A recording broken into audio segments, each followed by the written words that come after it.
Bismillahirrahmanirrahim. Assalamualaikum warahmatullahi wabarakatuh. Baik teman-teman, kami dari kelompok 7 hari ini akan melanjutkan presentasi pada mata kuliah semantik dengan judul Meaning and Cognition 1, Categorization and Cognitive Semantics. Sebelum kita memulai presentasi kita pada siang hari ini, mari sama-sama kita mengucapkan ayatul basmalah. Bismillahirrahmanirrahim. Cara selanjutnya yaitu penyampaian materi, yang dimana penyampaian materi yang pertama akan disampaikan oleh saya sendiri, Khairunisa. Baik, dalam materi kategorisasi semantik ini kita akan membahas dua jenis kategori semantik, yaitu kategori klasik dan juga kategori prototype. Yang pertama yaitu pengertian kategorisasi semantik.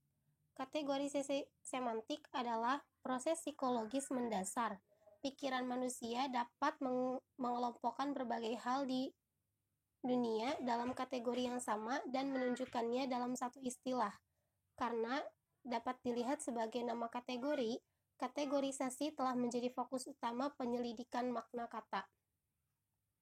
Nah, teman-teman, kategorisasi adalah topik yang memang penting ya dalam mata kuliah semantik karena memang bisa dilihat sebagai sarana kategorisasi pengalaman. Contohnya seperti bunga, misalnya kata bunga.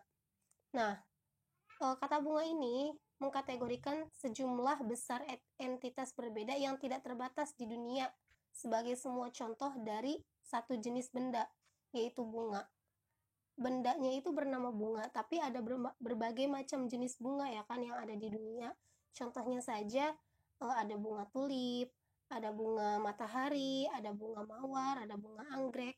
Nah, kata bunga ini adalah kategori yang mencakup semua jenis bunga yang ada di dunia. Jadi kategorisasi semantik adalah seperti itu.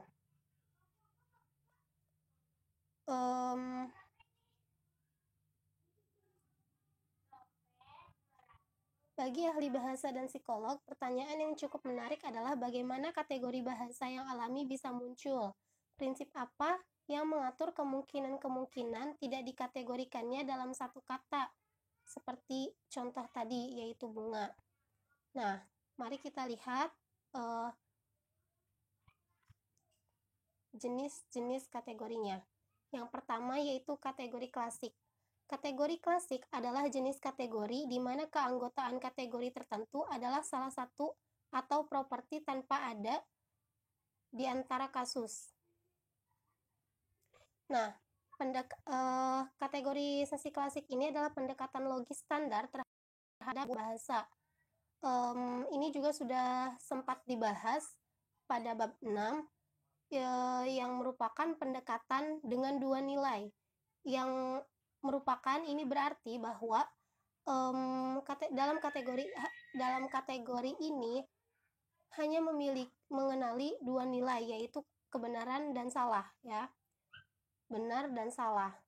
Tapi pada pendekatan ini proposisi manapun, apapun itu katanya, kategorinya harus hanya memiliki satu nilai, yaitu benar atau salah. Jadi tidak ada ruang bagi proposisi atau kata yang dicontohkan ini dalam kategori klasik ini. Tidak bisa misalnya dalam sebuah kata ini atau sebuah kalimat sebagiannya benar dan sebagiannya lagi salah, atau benar dalam beberapa hal tetapi salah dalam hal lain. Itu tidak bisa gitu. Pendekatan dua nilai berjalan seiring dengan pandangan klasik definisi. Dan ini sudah pernah diasumsikan sepanjang bab 2. Nah, pandangan klasik ini dirangkum sebagai berikut oleh Frege dalam karyanya yang berjudul Foundation of Arithmetic. Sebuah definisi konsep harus lengkap. Ia secara jelas harus menentukan mengenai objek apapun, apakah itu termasuk dalam konsep atau tidak. Oleh karena itu, tidak boleh ada objek sehubungan dengan definisi yang membuat ragu apakah itu termasuk dalam konsep. Meskipun bagi kita pria, dengan pengetahuan kita yang cacat, pertanyaan itu tidak selalu dapat diputuskan. Kami dapat mengungkapkan ini secara metaforis sebagai berikut. Konsep harus memiliki batas yang tajam. Nah, apa sih maksud dari Frege dalam karyanya ini? Jadi ketika kita mengungkapkan satu kategori, dia itu harus memiliki karakteristik yang lengkap dan jelas, harus sudah ditentukan karakteristiknya dengan lengkap dan jelas objeknya itu. Jadi ketika kita memberikan contoh, kita bisa menganalisis gitu ya, bisa memeriksa apakah dia termasuk ke dalam konsep yang ada dalam kategori itu atau tidak, termasuk ke dalam karakteristiknya atau tidak. Jadi tidak ada keraguan dalam contoh-contoh yang diberikan untuk sebuah kategori yang diminta gitu. Nah, contohnya di sini adalah pandangan terhadap definisi burung sebagai hewan yang berbulu, bertelur, dan dapat terbang. Nah, definisi ini melibatkan 4 sifat, yaitu berbulu, bertelur, dapat terbang, dan hewan bertulang belakang. Dan pada definisi pandangan klasik tersebut, keempat karakteristik ini ya teman-teman, keempat sifat ini merupakan kondisi yang diperlukan dan cukup untuk burung. Jadi dapat dikatakan sebuah contoh misalnya, dapat dikatakan dia termasuk ke dalam kategori burung jika dia memiliki keempat sifat ini. Tetapi jika contoh yang kita berikan tidak memiliki keempat sifat ini, maka dia tidak bisa dikatakan burung. Misalnya dalam kategori burung itu contohnya kan ada banyak ya, misalnya burung dara, ada burung kakak tua. Jika dalam contoh-contoh itu yang diberikan tadi itu memiliki 4 sifat ini, maka dia termasuk dalam kategori burung. Jika tidak, maka dia tidak termasuk ke dalam kategori burung.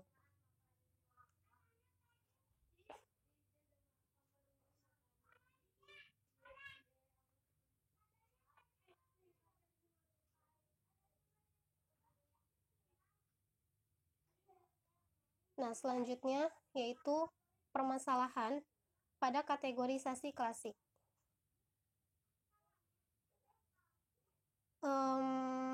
Sebenarnya pandangan kategorisasi klasik itu terbuka untuk sejumlah kritik yang diberikan gitu ya. Pertama, ada beberapa contoh definisi yang memang memadai dalam cetakan klasik. Ada banyak definisi juga yang tampaknya gagal untuk menentukan kondisi yang diperlukan dan cukup untuk keanggotaan kategori tertentu. Jadi intinya, interpretasi kategori klasik ini diikuti oleh kegagalan kondisi yang diperlukan dan cukup untuk kebenaran sebuah fakta, bahwa tampaknya ada perbedaan status keanggotaan kategori. Beberapa anggota kategori tampaknya lebih baik menjadi contoh kategori tersebut daripada yang lain. Saya beri contoh di sini adalah pertimbangan kategori warna, seperti contohnya warna merah. Nah, dalam contoh ini misalnya kita diberikan kategori warna merah. Dalam definisinya, orang-orang bisa memikirkan banyak warna merah, misalnya warna merah pada warna api, lalu warna merah pada sunset yang sering kita lihat, lalu juga warna merah tua yang ditemukan pada buah seperti plum. Akan tetapi pada buah seperti plum ini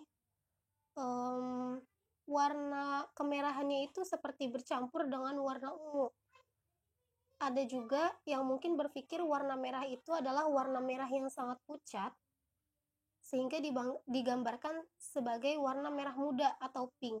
Nah, disinilah tampak kemustahilan, maksudnya ada ketidakmungkinan untuk mengidentifikasi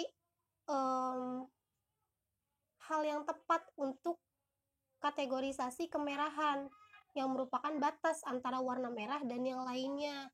Dan sebagai Hasilnya tampak jelas bahwa kategori merah tidak didefinisikan oleh kondisi yang diperlukan dan mencukupi. Tapi jika misalnya kita memberikan contoh dari warna merah, itu adalah misalnya mobil pemadam kebakaran. Nah, ini adalah contoh yang lebih baik karena warna merahnya itu lebih jelas dan orang tidak akan salah menginterpretasikan seperti apa warna merah itu. Dibandingkan ketika misalnya kita mengatakan warna merah, lalu kita memberi contoh misalnya warna buah plum yang sudah matang tadi yang warnanya sedikit keunguan. Nah, itu akan ada salah interpretasi atau persepsi terhadap seperti apa warna merah yang sebenarnya gitu. Jadi ketika ada kategori seperti ini, kita harus bisa memberikan contoh yang memang lebih baik untuk mendefinisikan kategori yang diminta. Ada 2 poin penting untuk bisa mengambil contoh-contoh ini. Yang pertama, ada kategori di mana beberapa anggota menjadi contoh yang lebih baik dari kategori ini daripada yang lain. Yang kedua, ada kategori di mana batas-batas keanggotaan tidak dihilangkan atau tidak selalu mungkin untuk mengatakan apakah ada sesuatu yang termasuk dalam kategori atau tidak.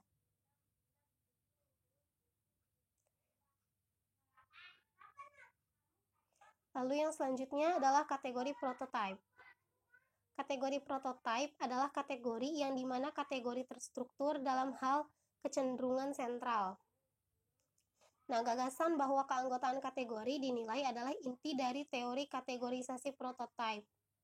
Paling kuat terkait dengan psikolog Eleanor Ross dan rekan-rekannya. Yang dimana Ross di sini terkesan dengan salah satu dari banyaknya pengamatan tentang makna yang filsuf Ludwig Wittgenstein. Contohnya adalah permainan. Nah, di sini saya berikan contohnya. Nah, kategori prototype ini maksudnya seperti apa sih? Kategori prototype itu adalah seperti hasil perbandingan antara sifat atau karakteristik dengan berbagai jenis kategori yang diminta, contoh dari kategori yang diminta. Nah, misalnya di sini kita punya sifat atau karakteristik kebanyakan sifat dari permainan ya. Contohnya kan kata permainan nih. Contohnya itu adalah kategori kata permainan. Permainan kan ada banyak ya teman-teman. Ada permainan ayunan, misalnya permainan tenis, basket, bermain lari-larian atau kejar-kejaran, melempar koin dan sebagainya. Nah, dari setiap permainan itu mereka pasti memiliki karakteristiknya masing-masing. Nah, dalam kategori prototype ini kita membandingkan kemiripan antara karakteristik yang ada dalam contoh-contoh dari permainan ini. Misalnya di sini ada sifat-sifat permainan seperti permainan itu dimainkan di luar ruangan gitu kan, lalu dimainkan bersama orang lain, memiliki aturan, pemenang yang jelas dan sebagainya. Nah, lalu kita beri contoh di sini dari kata permainan itu. Maksudnya yang termasuk ke dalam jenis permainan itu apa saja? Misalnya permainan main jingkat, ayunan, tenis. Nah, kita bandingkan di situ main jingkat itu permainan yang dimainkan di mana? Ternyata permainan yang dimainkan di luar ruangan. Lalu dimainkannya apakah sendiri atau bersama orang lain? Jika bersama orang lain kita tandai juga. Lalu memiliki aturan atau tidak? Tentu memiliki aturan. Main jungkat-jungkit itu kan kalau yang satu di bawah, yang satu di atas, terus seperti itu. Nah, lalu dibandingkan lagi dengan permainan ayunan kucing. Nah, setelah membandingkan, kita melihat mana yang paling mirip, ada kemiripan atau tidak, gitu, antara permainan yang satu dengan permainan yang lainnya.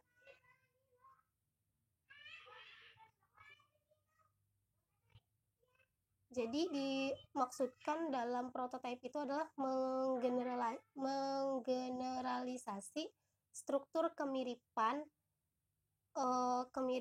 dalam contoh yang diberikan pada sebuah kategori kata gitu untuk contoh-contoh pada kategori yang lain seperti itu. Nah, eksperimen ini menunjukkan secara pasti bahwa beberapa anggota adalah contoh yang lebih baik dari kategori yang lain. Jadi, dari sini kita bisa melihat yang paling banyak miripnya itu adalah contoh yang ternyata sangat baik untuk mendefinisikan arti dari permainan. Begitu teman-teman. Kiranya cukup sekian dari saya. Kurang lebihnya mohon maaf. Materi selanjutnya akan dilanjutkan oleh Saudari Afionika.